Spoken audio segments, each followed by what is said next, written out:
dia de bate-papo, é dia de MPP Convida. Hoje nós chamamos os nossos queridos amigos, o Diego Garla, lá de Duartina, o Newton Stuck e a Carol Fontes estão em Neves Paulista. Sejam muito bem-vindos. Que bom ter vocês aqui com a gente. Obrigada. Muito A obrigado. Carol é a primeira vez, né, Carol? Que bom, Carol, ter você aqui com a gente. Muito bom. Agradecemos. Para quem não conhece, os três são trabalhadores da doutrina. Conhecemos eles aqui em Jaú. Trabalham com as cartas consoladoras e também trabalham nos centros. Cada um no seu centro aí, com palestras, com livros e, é claro, sempre fazendo a caridade também. E os trabalhos da casa, que sempre tem os trabalhos da casa também. Agradecemos, então. Olá, o Marcos está aqui, viu, Diego? O Marcos trabalha lá com o Diego também. Né? A Lu Leite. Marcos, pena. Isso.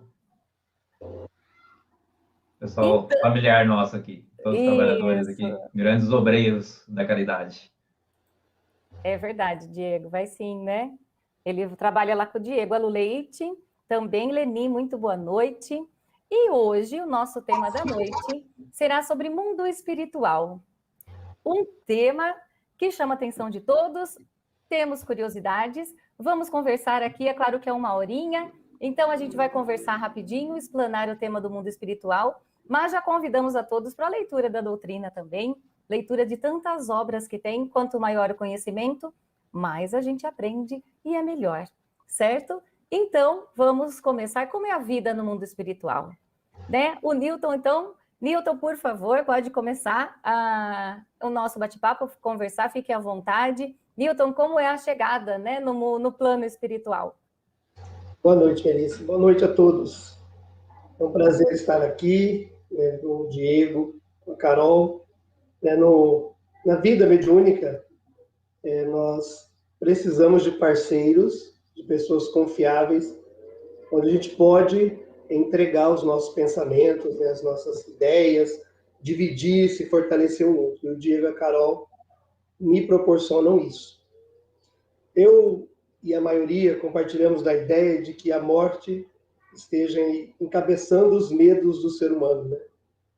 Quando se trata da desencarnação, que nós chamamos da morte, as pessoas têm muito medo, né? Tanto é que dizem, bate na madeira, né? Eles querem afastar a morte.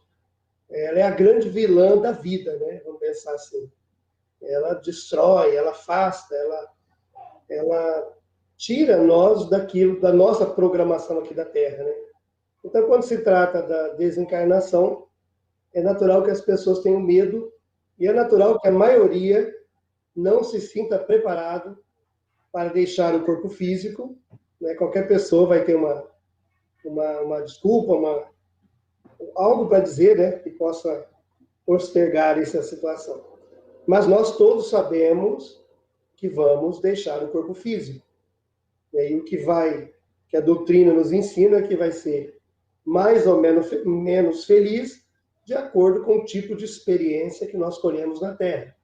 As experiências positivas nos darão um caminho um pouco mais tranquilo, uma continuidade, na verdade, né?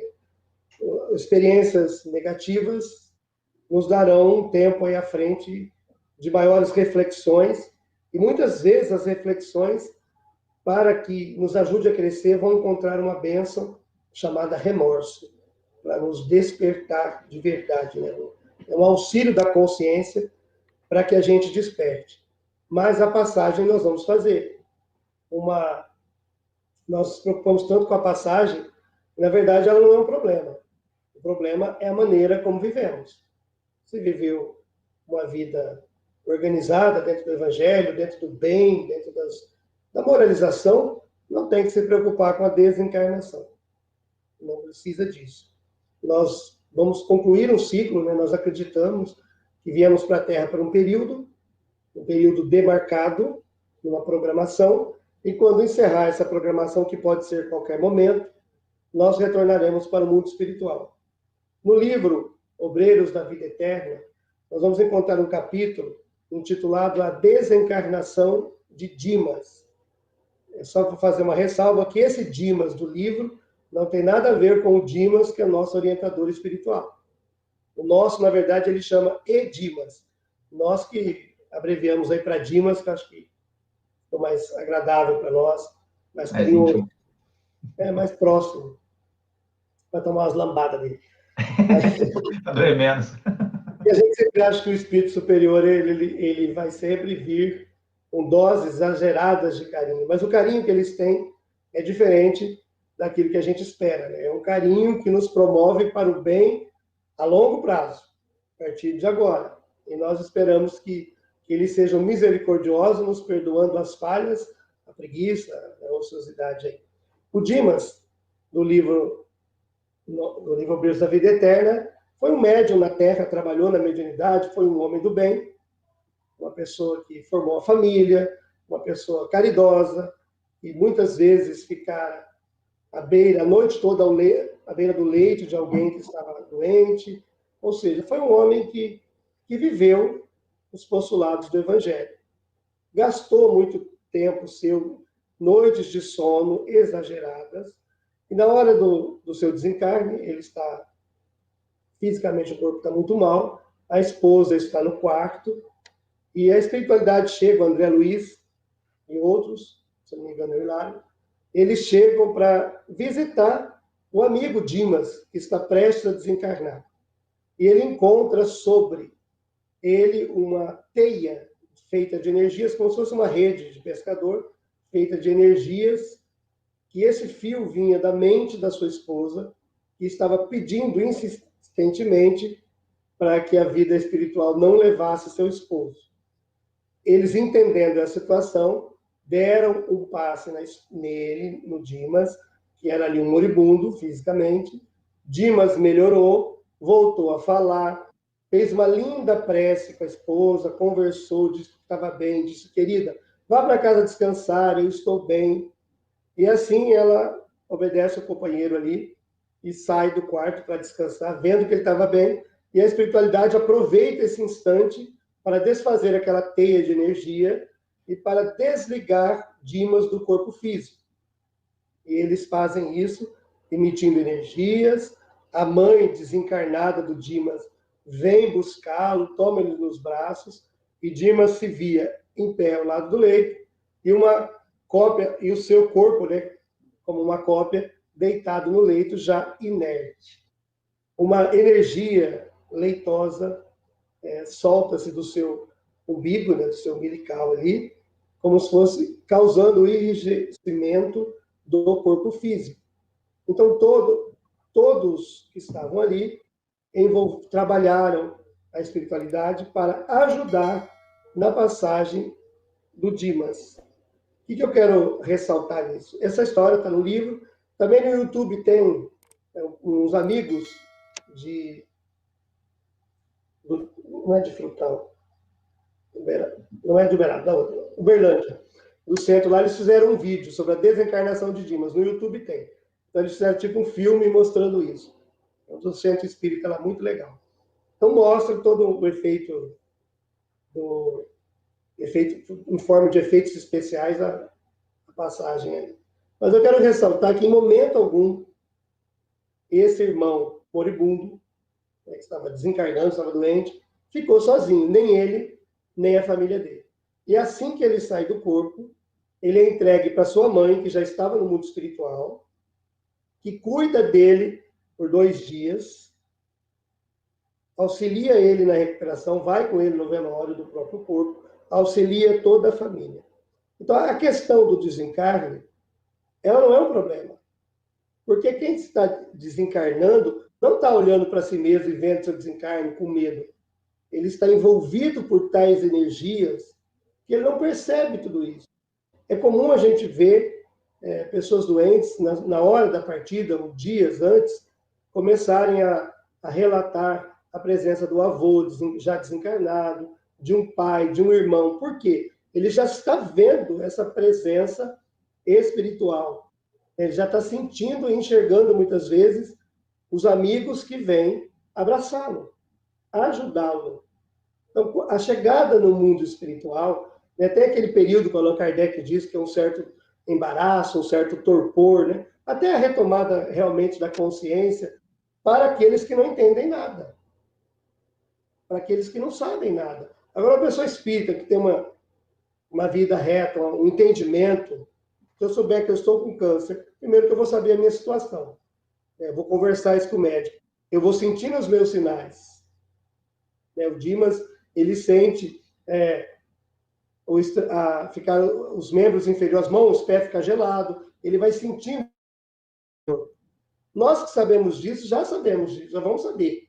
A hora que estiver chegando a minha hora, eu vou estar preparado, ansioso para rever tantos amigos que eu fiz, eu estando na Terra, e eles já estão no mundo espiritual, mas eu fiz. São amigos muito queridos. Então, aqueles que se vão, que deixam o corpo físico, eles não chegam sozinhos lá. Nem mesmo aqueles que partem pelas próprias mãos. Nós estamos chegando em setembro, nós vamos falar bastante do acidente da razão, que é o suicídio, né? Um senso comum. Nós preferimos chamar de acidente da razão, quando a razão falha, né? E comete esse ato, partindo da vida física pelas próprias mãos. Mas quando chega do outro lado, nós vamos ser amparados. Tem uma passagem no livro de André Luiz, que ele vai socorrer, ele vê uma aglomeração de pessoas na rua e ele corre para ajudar. Ele percebe que é um desencarne. E quando ele chega perto, o mentor diz, não, deixa quieto. É um caso de suicídio, nós não podemos fazer nada. Aí fica essa impressão no ar que os espíritos não vão ajudar porque é suicídio. A questão do suicídio é porque ela é baseada no orgulho. O acidente da razão, ele é baseado na obsessão. Tem uma diferença. Eu ressalto isso. Não adianta falar, eu vou me matar e vou me socorrer. Não é isso. Até porque ninguém morre. O acidentado da razão é aquele que parte pelas próprias mãos, motivado pela obsessão, motivado pelo bullying, motivado por qualquer coisa. Não é exatamente a vontade dele. E o suicida é aquele que faz por orgulho. Por exemplo, eu estou com câncer, eu vou ficar com a face desfigurada, então eu não aceito isso, eu tiro a minha vida. Eu perdi os meus bens, eu não me admito ficar pobre, vou tirar a minha vida. Porque não aceita, é diferente de ter uma obsessão. Então, naquele caso, é a mesma coisa do livro do Camilo Castelo Branco. Aqueles lá são suicidas porque partiram através do orgulho. E o problema do orgulho, do orgulhoso, é que ele não aceita ajuda. Então, o mentor já sabia que ele não ia aceitar ajuda. Por que com o André Luiz, quando ficou no umbral, as pessoas gritavam suicida, suicida? Não foi porque ele tomava uísque. Porque se for assim, meu Deus. Não foi porque ele tomava, porque ele comia muito. Aí eu já lascou tudo para mim, né? Ficou gordo. Já estou no umbral. Não era porque ele comia, não. Era porque ele era orgulhoso. Ele não aceitava ajuda. Então, enquanto ele não aceitou, ele não caiu por chão e fez a prece, ele não foi amparado. Até que ele não pediu. Ele quebrou o orgulho. Ele ficou 8 anos no umbral, na minha opinião, para aprender e ensinar para a gente. Mas ali mostra que ele ficou enquanto ele estava orgulhoso. Eu não preciso disso, eu não preciso daquilo. Quem são vocês? Eu sou um médico, eu tenho meus títulos. Essa coisa não funciona. Mesmo não tendo saído da Terra pelas próprias mãos, o orgulho é como se suicidasse, fosse um suicídio das nossas potências da humildade. A gente impede que alguém nos ajude. Então não precisa cometer um ato contra o corpo para ser considerado. Basta chegar, manter um orgulho muito grande, que não aceita a ajuda de ninguém, aí fica nessa parte. Esses que não atingiram uma luz interior. Aqueles, os jovens, que nem se comprometeram com a vida, né, não fizeram mal para ninguém, foram rápidos, eles aceitam o mundo espiritual com maior facilidade. Quando a gente leva uma criança para a escola, né, no primeiro dia de aula da escolinha, os primeiros dias da creche, né, muitas crianças, a mãe fica no portão chorando, e a criança desce do carro e sai rindo, porque tem um monte de criança para ela brincar, e ela estava fechada dentro de casa, já nem ela aguentava mais a mãe, aí ela vê aquelas crianças, ela fica feliz. O mundo espiritual é assim. Nós vamos chegar no mundo espiritual, se tivermos uma vida, mais ou menos já está bom. Nós vamos ver quantas pessoas, uma avó, um vô, um tio que a gente ama, um primo, um amigo, estão lá, porque são pessoas que nós cativamos. Meu Deus, não é que é verdade? Os livros do Gabriel estavam certos? Vamos seguir daqui para frente. Mas vai chegar meio perturbado. Depende do que está na cabeça da gente. O que afeta o corpo demorário, o que afeta o corpo físico, não quer dizer que vai afetar o espírito. Um corpo com uma doença muito grave, em coma, que não consegue se manifestar, não significa que o espírito esteja vivendo aquilo. Aliás, quanto mais o corpo está em sofrimento, mais o espírito se desprende. É maior o desprendimento. Porque o corpo expulsa o espírito. Ele não tem condições de manter o espírito, ele vai retirando. Eu tenho a analogia do desencarne, né, aqui no interior de São Paulo, nós vamos dizer assim, quando a gente tem uma gripe muito forte, pelo menos minha mãe é assim, ela fala, vou fazer um chá quente, uma dipirona, toma umas dipirona, um chá quente, deita e se cobre. Põe bastante cobertor. A gente transpira, acho que mata o vírus cozido. Alguma coisa desse gênero. Ela não deixa sair debaixo de cobertor. Você está transpirando, está lá. Porque se sair, pega a friagem, já pega outra coisa. Então não pode sair. É coisa de sítio. Só que no outro dia a gente acorda renovado. Parece que pegou aquela gripe e jogou fora. Desencarnou. Você está num corpo cheio de dor, dá um sono, você sai do corpo, você acorda e fala, nossa, melhorei. Cuidado, você está no além. Porque é uma melhora. A morte foi criada com esse aspecto de medo, porque a coitada sempre entrou como punição, né? Fez coisa errada, pena de morte. Errou, mata. Traiu, mata. Tudo que era relacionado à morte vinha com um ar de punição. Por isso que as pessoas, quando vai um jovem, uma pessoa muito querida, ela às vezes se revolta. Ele não tem nada para ser punido. Por que Deus levou? Porque ele não está sendo punido, ele está sendo promovido. Promovido. Então, a saída do corpo é uma promoção para o mundo espiritual. Chegando lá, vai desenrolar a mesma vida. Agora é com a Carol. Boa noite a todos. A questão da vida espiritual, ela sempre entra em desacordo, né, no meio espírita. As pessoas, elas têm visões um pouco diferentes. Mas se a gente pegar as obras do André Luiz, entendendo que o André Luiz não desencarnou tão jovem assim, então vai ser mais comum para algumas pessoas esse entendimento, porque o jovem no plano espiritual, ele tem menos desprendimento com a matéria. Eu sempre penso que assim, é como você se formar no ensino médio e iniciar a faculdade. Para ele, ele vai continuar aprendendo. Então, não é como se mudasse muita coisa nesse quesito da vida. Mas o André Luiz, em certo momento do livro Nosso Lar, conversando com Lísias, após a sua chegada no plano espiritual, ele começa a falar sobre as dificuldades que ele estava enfrentando, o sofrimento que ele tinha, né? A saudade, a incompreensão que ele estava tendo com a sua chegada. O Lísias, vendo a posição que André Luiz estava se colocando, né, ele falava até umas palavras como se colocasse como uma vítima da desencarnação. Então, o Lísias pega com muita sinceridade, que muitas pessoas podem considerar que ele foi duro, ele foi sincero. Porque a visão do plano espiritual dos mentores é sempre que a sinceridade, ela vai libertar a gente da nossa ignorância. E o Lísias chega a André Luiz e diz que a questão da vida no plano espiritual vai pelo pensamento. Como o nosso pensamento se dá com a mudança. Se o André continuasse em suas lamentações, ele não conseguiria se desprender daquelas ideias. Então, ele aconselha o André a começar a pensar diferente. Que nós temos uma ideia de que todo fim de qualquer coisa, é algo ruim. Um fim de um relacionamento, um fim de um estudo, um fim de um estágio da vida, porque nós temos o medo. Mas André Luiz, em momento algum, nas suas obras, esteve sozinho. Isso mostra o respaldo do plano espiritual para com todos. Tá? Porque Jesus, em momento algum, nos disse, vai, caminha, porque você vai estar sozinho. Não, ele dizia, eu estou no Pai e o Pai está em mim. Então, a gente tem que entender que a nossa caminhada, seja na Terra ou fora do plano, ou fora dela, no plano espiritual, nós sempre seremos auxiliados. E no plano espiritual não é diferente. Porque nós vemos que desde o momento da desencarnação, quando auxiliados por benfeitores, por familiares, nós somos direcionados para um recomeço.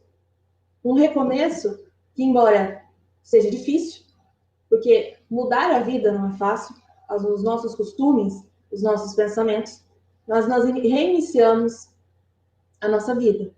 Começamos uma nova caminhada em um lugar diferente. Para quem não tem conhecimento da vida espiritual, isso se torna muito difícil, porque tudo é novo. E para quem tem, às vezes a gente chega com certa presunção, né? Falando assim, eu vou chegar no plano espiritual, eu vou trabalhar, eu vou começar a estudar. Mas nós entendemos, lendo o livro Nosso Lar, que não é assim. O André, ele ficou um período internado. E após esse período, o ministro Clarencio dá a ele uma documentação. E ele diz, com essa documentação você tem livre acesso a determinados ministérios. Mas você não poderá trabalhar, porque isso foi uma das primeiras coisas que ele pensou em fazer. Ele falou, você vai até eles, começará a observar como é o trabalho, a aprender.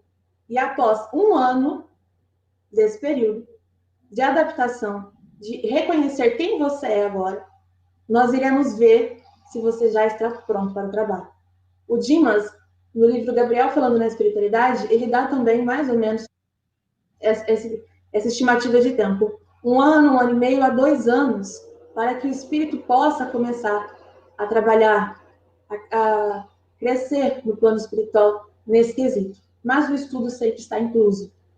Nós temos a ideia de que o estudo no plano espiritual será sempre aquele da escola, de sentarmos na carteira e estudarmos ali com o professor. É claro que existem as aulas que todos nós assistimos. Porque não é porque conhecemos um pouco sobre a vida eterna que nós sairemos ali no plano espiritual achando que estamos ótimos ali e a gente sabe tudo. Não é assim. Porque cada colônia tem as suas características. Cada colônia, cada lugar que nós fomos mandados, né, de acordo com as nossas ligações espirituais, será uma vida diferente. Nós vemos isso mesmo no livro Nosso Lar, porque é uma das questões que o André traz. Todas as colônias vão ser igual ao Nosso Lar, que é uma ideia que muitas pessoas têm, e eles não. Cada colônia tem a sua diferença, porque cada uma vai obedecer e cumprir certo papel para a Terra, assim como nós no plano espiritual. Então, os passos no plano espiritual que nós damos, esse recomeço, sempre amparado por familiares, benfeitores e amigos, porque os laços do afeto se estendem ainda mais com a vida eterna, são o que a gente fala no inglês de baby steps, são passos de bebê. Aos poucos nós vamos nos desenvolvendo, nós vamos crescendo e entendendo. O André Luiz, nos livros, ele não fala de chegar em uma sala e estudar, né? Mas a todo momento que houve um aprendizado, havia ao seu lado um instrutor. E assim foi o aprendizado dele e assim vai ser o nosso. Nós somos alunos da eternidade, vamos viver em um lugar que nós poderemos considerar uma terra melhorada, mas ainda uma terra com pessoas, com os nossos defeitos, com os nossos desejos e vontades. As pessoas, elas tendem a sempre pensar que a vida no plano espiritual é completamente diferente da que nós temos aqui. Que nós vamos enfrentar dificuldades gigantescas. Vai depender da forma como nós enfrentamos essas mudanças, da forma como nós compreendemos que a vida continua, que nós podemos continuar sendo quem somos, porque é assim que é, apenas buscando aprender um pouco mais, porque esse é um propósito da vida eterna, do tempo na erraticidade. Melhorarmos, porque a evolução ela não é apenas na Terra, para que quando precisarmos retornar à carne, estejamos melhores e preparados para cumprir o papel que nos é designado. Quando a gente fala assim, que no plano espiritual nós voltamos para casa, porque lá é a nossa origem, a gente tem a ideia de que casa é o lugar que a gente fica relaxado, fica tranquilo. Mas a evolução ela tem que seguir, embora a alegria não seja excluída. Tem as festas, tem as participações, tem a alegria. A morte ela não existe para o corpo e muito menos para as emoções. Então, a vida no plano espiritual, ela vai ser parecida com a nossa, porque nós continuamos os mesmos. A gente não pode pensar que encontraremos no plano espiritual sempre espíritos perfeitos. Aqueles que a gente olha para o lado e fala, nossa, tem asas, de tão bom que é. Não, nós vamos encontrar pessoas como nós, com defeitos, que vão, às vezes, dificultar a nossa vida, que nós vamos ter que exercer a paciência, exercer o perdão, e, principalmente, entendermos que isso é caridade, é o amor ao próximo. Claro que a gente não vai chegar lá e enfrentar o trânsito, ou preocupações parecidas que nós temos na Terra. As nossas ideias e preocupações serão com a nossa evolução e com o bem daqueles que estão à nossa volta, com os nossos familiares, e o propósito do Evangelho de Jesus, tanto na eternidade como na matéria. Nós entendemos que a eternidade, ela dá continuidade, sempre continuidade a quem somos. Ninguém muda completamente porque desencarnou. Meses após a desencarnação, se houver oportunidade de algum espírito enviar uma carta, as pessoas pensam, nossa, mas escreve diferente, está com umas ideias diferentes. Será que mudou tanto? Não mudou. São apenas as adaptações que são feitas para que se escreva uma carta, porque uma carta é algo formal. E uma carta psicografada também irá ser. É algo formal, uma escrita formal, com ideias novas, mas não que não mudam a nossa essência. Há o burilamento das emoções, né? A gente aprende e melhora, mas não muda o que já é bom em nós. Independente do tempo que se passa no plano espiritual, uma mãe sempre irá reconhecer seu filho. Pelo jeito, pela forma como olha, como abraça. Porque essas coisas não mudam.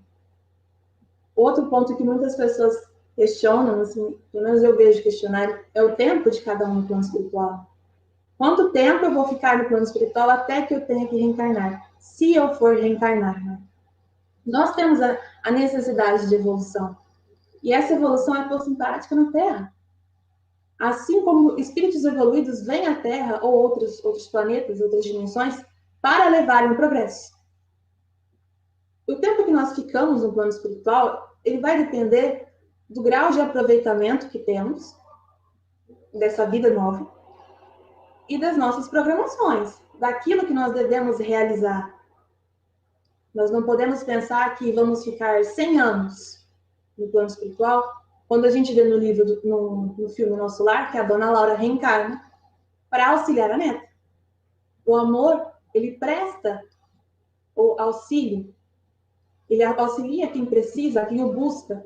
E nós, pessoas que amamos, que temos entes queridos, independente da forma como pensamos e gostamos da vida eterna, nós sempre nos dedicamos e aceitamos retornar, quando estamos com a consciência expandida, à carne. Porque o bem que é feito é sempre maior do que os desconfortos que a gente pode encontrar. A eternidade, ela não é algo ruim. A diferença é que a gente está acostumado com a vida na Terra. E com o véu do esquecimento, o esquecimento do passado, nós não temos conhecimento de como é a vida no plano espiritual, de como era para nós. Mas ela é boa. Ela é boa para aquele que está apto e aberto ao progresso. E vai ser um pouco menos boa para aquele que ainda se prende ao próprio orgulho e não aceita a situação em que está. Assim como a vida é aqui na Terra. Aquele que busca entender as razões de tudo que acontece, segue com resignação. Aquele que ainda se prende à ignorância, se revolta e briga com a vida. Mas é uma questão de estudo, entendimento e evolução. Aqui ou do outro lado da vida, nós sempre iremos precisar crescer, aprender e assim viver de uma forma melhor, auxiliando aqueles que surgem, amparando-os como nós podemos e vivendo, sendo felizes, uma felicidade que não vai mais depender no plano espiritual de conseguirmos pagar as contas no final do mês ou manter todos saudáveis, mas aquela felicidade que surge ao praticarmos o bem, ao nos sentirmos úteis ao outro e sentirmos que estamos fazendo certo. Vai, Diego. Agora é com você. Tô encurralado agora. Nossa, muito bom. Vou falar agora dessa parte do retorno, que seria o póstumo ao desencarne, o póstumo a esse período no plano espiritual, que seria o preparo do espírito para a reencarnação. E nós vamos tentar falar da reencarnação como um processo de uma lei de progresso moral, não como um dogma religioso, né? Nós entendemos e estudamos a reencarnação como um princípio racional de que Deus possa ser realmente bom e justo, onde através dessa lei universal de amor, os seres possam progredir e gozar, aí, como a Carol veio falando, dos seus bons atos e também corrigir as suas infelicidades.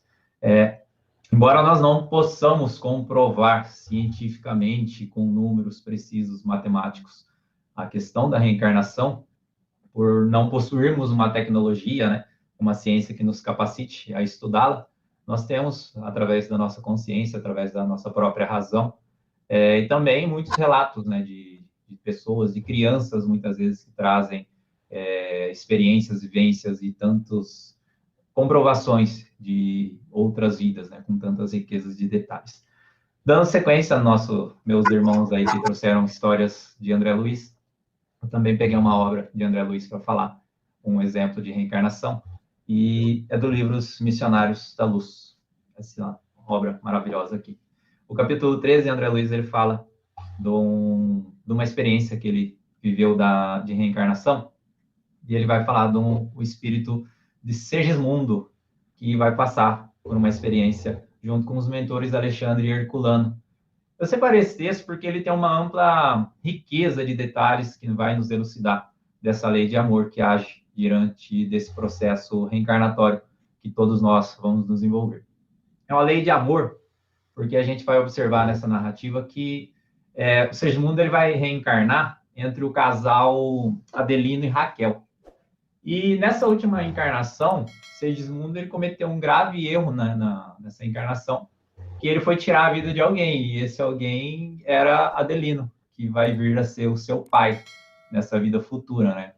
E nessa programação, como toda encarnação, passam numa minuciosa programação do plano espiritual para que nossas vidas a gente possa ir obtendo esse progresso moral que a gente tanto necessita. E nesse caso, enquanto eles estavam ali havendo toda essa projeção desses mentores de corrigir essa mancha que havia entre esses irmãos, com o véu do esquecimento, o Adelino, né, ele havia esquecido ali do período que eles passaram na erraticidade juntos, que havia tido um perdão e uma programação prévia dessa reencarnação futura. E ele entrava num transtorno psíquico de obsessão, que ele sonhava compulsivamente com ele sendo assassinado, né? E entrava nessa perturbação sempre que tirava totalmente seu equilíbrio ali. E vai relatando André Luiz que uma visita que eles vão fazer ao lar do casal, encontrava ali os mentores, né? E durante essa visita, na aproximação do lar, estavam ali os espíritos construtores, que André Luiz denominava, são aqueles que preparam o ambiente de forma psíquica e fluídica também. Reparava que o casal não estava ali de forma estável. Então, o Adelino... Está tendo uma interferência no meu áudio? É só o meu? Ou está todo mundo? Eu estou ouvindo também, mas não sei. Pode continuar, Diego. Gu... Acho que não é no seu. Não? Então tá bom. Deixa eu fechar um negócio. Às vezes está dando eco em alguma coisa. Vamos voltar. Vamos ver se passou. Parou, né? Parou. Já que eu estava com a janela do stream aberta por cima aqui. Então vai. Então, nessa visita ao lar ali, ele vai reparar que o Adelino ele estava passando nesse processo ali de uma obsessão, né, sofrendo realmente, por ter esquecido através desse véu do esquecimento, que a Carol também falou, quando nós passamos nesse processo da reencarnação, porque de uma forma de segurança, né, nós temos esse véu do esquecimento, porque se Adelino fosse reencarnar, sabendo da condição que viria a ser pai daquele que foi assassino, o assassino dele, né, provavelmente ele não aceitaria essa missão, certo? Ninguém, eu creio que seria capaz de tornar essa missão tão fácil de conviver com ela. E ali, como mostra os planos espirituais tão perfeitos, a interferência e o uso da espiritualidade entre nós, essa influência, André Luiz relata que o Alexandre, ele usa do filho, Joãozinho, de 3 anos, né? Fala ali, ele relata que ele coloca a mão no peito do Joãozinho, que aí a criança começa a conversar com os pais e perguntar para a mãe por que o pai estava triste, por que ele estava agindo ali de maneira meio ríspida, e a mãe vai relatando com o pai, falando que o pai estava trabalhando demais e tudo mais, e o filho fala, nossa mãe, que pena, não? Que ele deixou de orar, né? Parou de participar com as nossas preces, parou de participar do evangelho junto ao lar. E ali o pai, vendo o filho, aquela comoção que ele estava ali, percebeu a falta que estava fazendo na vida dele, a família, aquela parte afetiva realmente. E o Segismundo estava participando, observando toda aquela questão ali, né? E ele sofria com aquela situação de ver o Adelino esquecer toda a programação espiritual pelo qual eles tinham passado antes.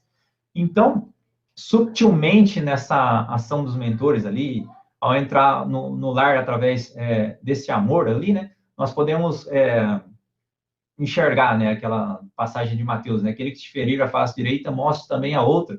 Nós, num momento algum ali, eles foram intuídos a acordar Adelino, chacoalhando ele, reagindo de qualquer forma. Falou, filho, volta para o mundo, se transforma, faz qualquer coisa ali, para com essa chatice, né? Não, mostraram de uma maneira totalmente afetiva que ele deveria voltar a vigiar as suas partes da oração, uma parte do lar ali. Então, e mostrar também que o progresso é totalmente pessoal. Muita gente questiona essa questão da reencarnação, o envolvimento dos próprios mentores. Fala, né?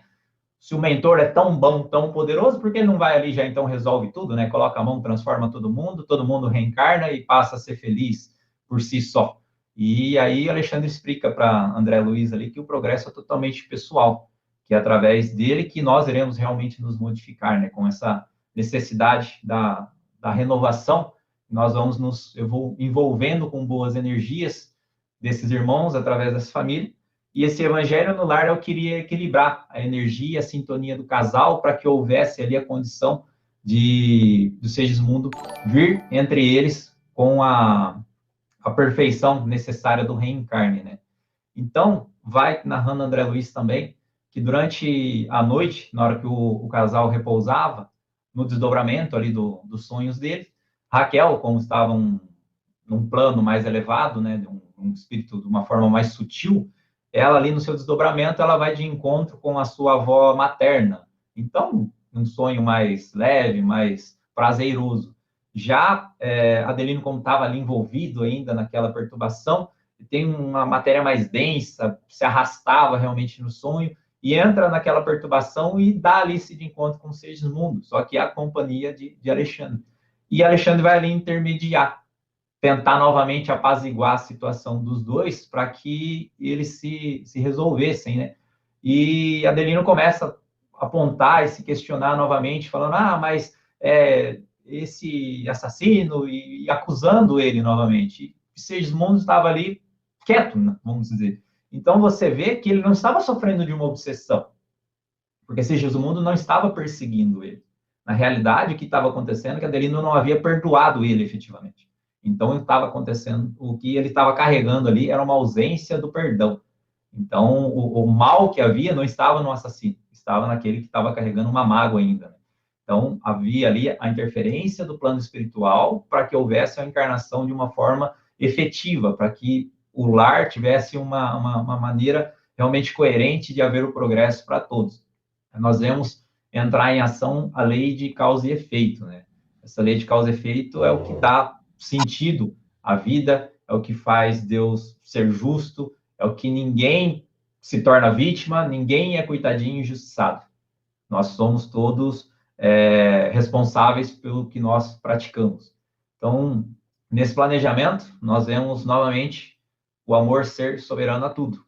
Então, por que ia colocar frente a frente de maneira fraterna o assassino e sua vítima para que esses laços familiares que eles vão colocar ali, o Adelino e o Segismundo, eles criassem vínculos afetivos através do seu convívio para que dissolvessem aquela nuvem, aquela mágoa, aquela parte trevosa que eles estavam ali, e sem esses justiceiros do Senhor, né, que colocam as pessoas, falam, matou, vai morrer também. A gente vê muita em reunião mediúnica, mas ele me matou, vou matar também. Fica aquela bola de neve que não acaba nunca, né?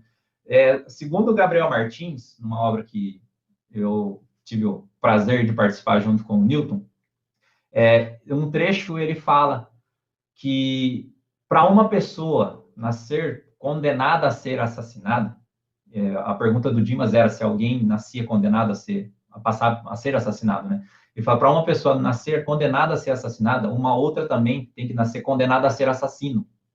Então, isso colocaria Deus já numa linha contrária à evolução, porque um dos seus filhos já nasceria com uma dívida a ser paga futuramente.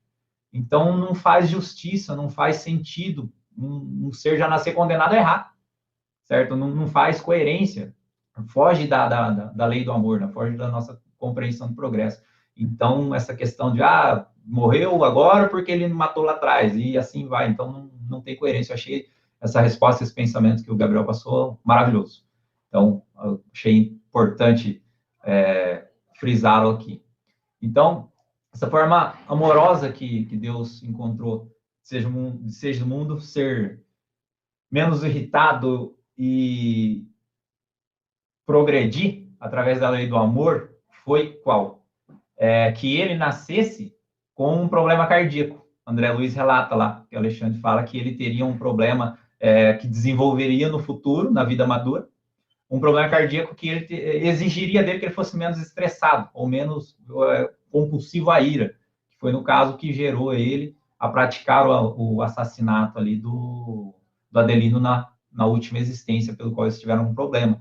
Então, você vê que a dívida dele seria paga dessa maneira. E aí entramos com outra parte do Evangelho também, nas palavras de Pedro, no capítulo 4. Minhas filhas chegaram. Tende amor intenso para com os outros, pois o amor cobre uma multidão de pecados. Então, Alexandre relata lá, André Luiz, que os órgãos deles nasceriam perfeitos. E se ele se mantesse, soubesse valorizar as oportunidades que ele tivesse durante a sua vida, o equilíbrio necessário dessas energias, ele não precisaria expiar futuramente essa deficiência carnal, ou seja, esse problema cardíaco. Então, ele tinha na sua programação passar por esse problema cardíaco, caso ele tendenciasse a manter com aquela ira, com aquela fúria ali. Agora, se ele caísse ali cedesse ao amor, principalmente pela influência da mãe, que seria Raquel, um ser ali mais evoluído, ele já se livraria daquela parte da sua expiação carnal. Então, nós vemos mais uma vez a lei do amor agindo diante da reencarnação. Mas, embora tenha todo esse envolvimento do plano superior, para que ocorra uma reencarnação maravilhosa, que permita ao espírito progredir, que evoluir, existe o livre-arbítrio. E esse livre-arbítrio é a bússola da nossa transformação, né? Nós temos que ter a ciência de que nós somos, assim, nós não somos jogados à vida física para que a gente seja aqui fritado às nossas faltas passadas. Nós estaremos aqui de maneira inconsciente das nossas faltas, mas para que a gente tenha as ferramentas necessárias para corrigi-las, junto com o plano espiritual, um planejamento adequado, junto com pessoas que estão aqui para nos orientar, nos ajudar, para que servimos a lei do progresso e sejamos espíritos mais evoluídos, mais polidos. Não vejo como sermos um Cristo em uma única encarnação. Não dá. Podemos nascer com a melhor intenção, no melhor ambiente mais favorável possível. Não conseguimos progredir e evoluir numa única encarnação, né, muito pouco tempo. Possamos pegar qualquer ser aí que foi canonizado, ou Chico Xavier, ainda é longe de ser Jesus, de ser um Cristo. Então, por mais que tentamos, estamos distante de chegar numa única existência a esse polo. Então, a reencarnação é necessária para que a gente possa progredir, para que a gente possa nos corrigir, para que a gente possa viver várias situações. E diante da nossa existência material, a única forma de compreender Deus justo, Deus amoroso, Deus um ser perfeito, é adotarmos a reencarnação como um princípio racional para a nossa vida. Perfeito, Diego, adorei. Olha, em pouco tempo adorei a explanação dos três e um complementou o outro, o que deu a entender, assim, tirando sobre esse mundo espiritual, que escreveram aqui no chat também, como é importante, então, a chegada no mundo, o estar no mundo e o retorno, como eu sou, o que eu faço da minha vida. Nós gostamos muito aqui, é claro, do canal de falar sobre o autoconhecimento e a reforma íntima, como é importante essa transformação moral, sim, e é para isso que nós aprendemos tanto os ensinamentos de Jesus, os exemplos, que tantos nos trouxeram, como eles disseram aqui, para essa melhora nossa interna. Então, quando a gente pensa que, perguntaram também aqui no chat, como será o mundo espiritual? Como será o meu mundo espiritual, não é? Então, se nós desencarnássemos hoje, e aí? É como eu sou hoje, como que eu sou dentro de mim aqui? E eu vou gostar ou eu não vou do meu plano espiritual? Se eu for gostar, ótimo, então continua que tá tudo bem. Agora, se eu não for gostar, então é melhor eu mudar.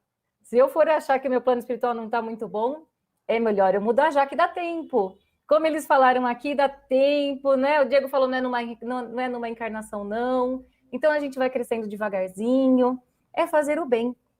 Como o Newton também disse, tem uma questão, só uma pergunta aqui, que o Marildo colocou sobre os bebês. Os espíritos que desencarnam ainda bebês ou prematuramente permanecerão definitivamente dessa forma no mundo espiritual? Pode falar, Newton, por favor. Pode tirar, Gu, por favor, também. Não. Tanto é que os que desencarnam na velhice não vão ficar com essa aparência. É claro que eles vão aparecer para a gente num sonho, numa visão, com a imagem que a gente tem deles. Mas os bebês são espíritos adultos, espíritos em evolução, num corpo infantil.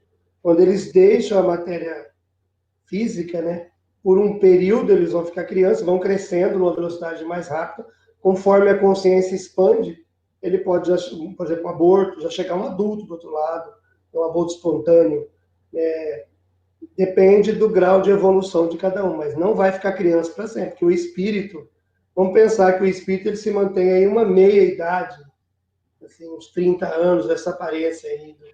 O jovem vai ficando um pouquinho mais maduro, e o mais maduro vai ficando mediano aí, para a gente ver mais ou menos assim. Mas se o espírito quiser ficar com uma aparência mais madura, ele pode.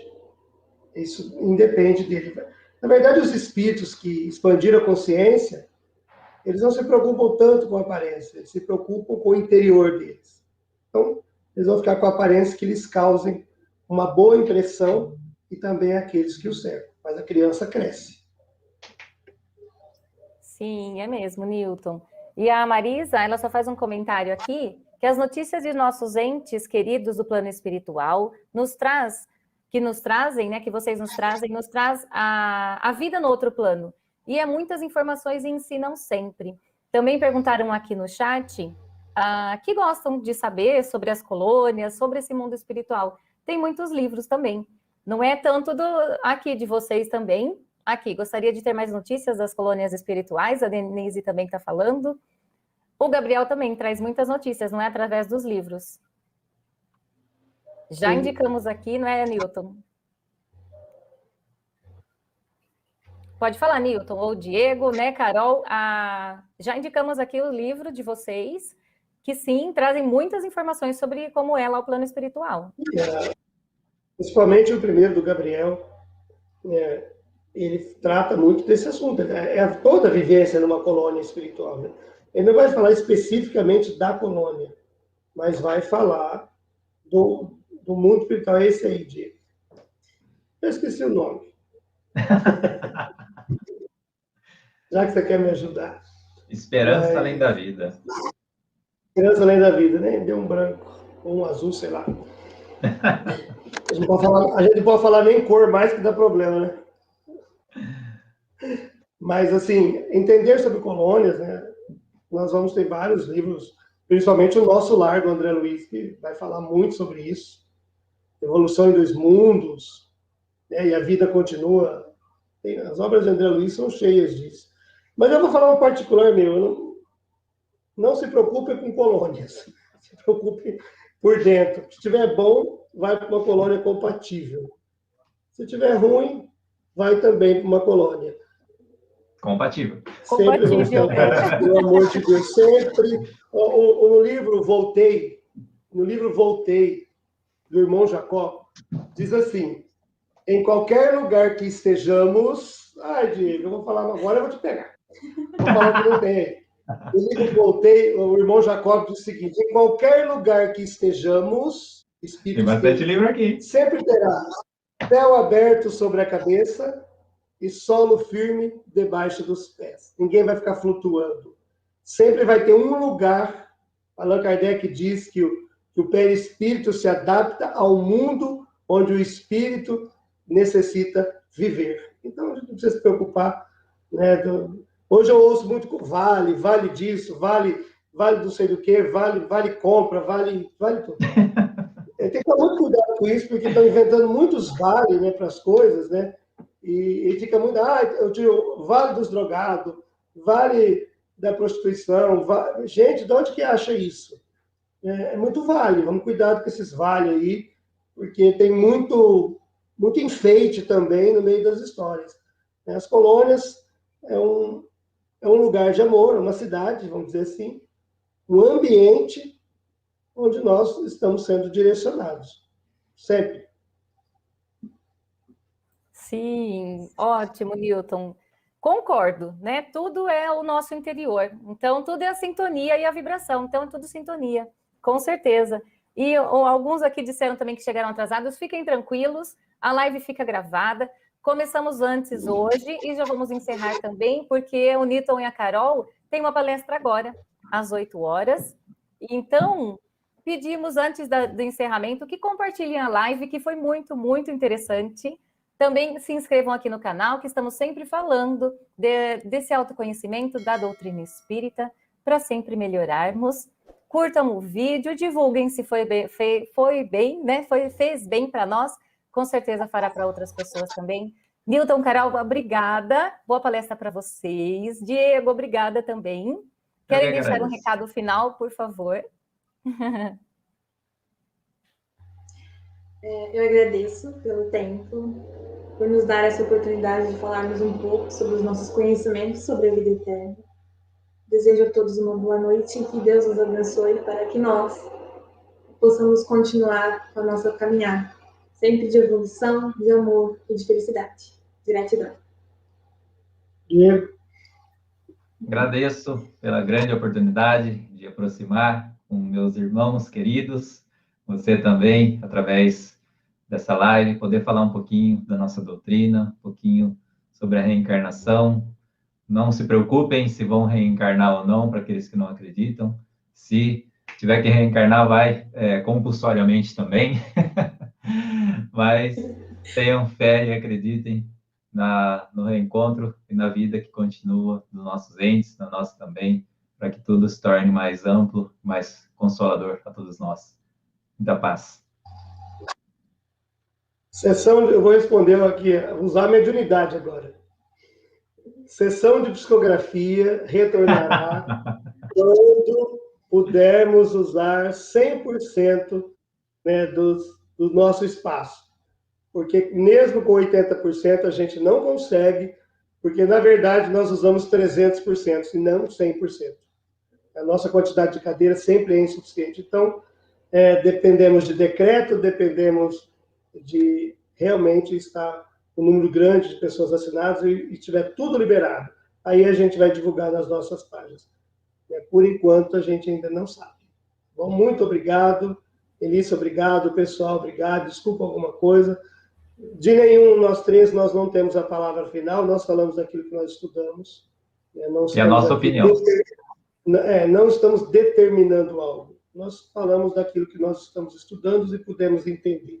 Agradecemos, eu agradeço a todos, o Diego, a Carol, a Elissa, o Gustavo, que está aí em forma de espírito, ajudando a gente.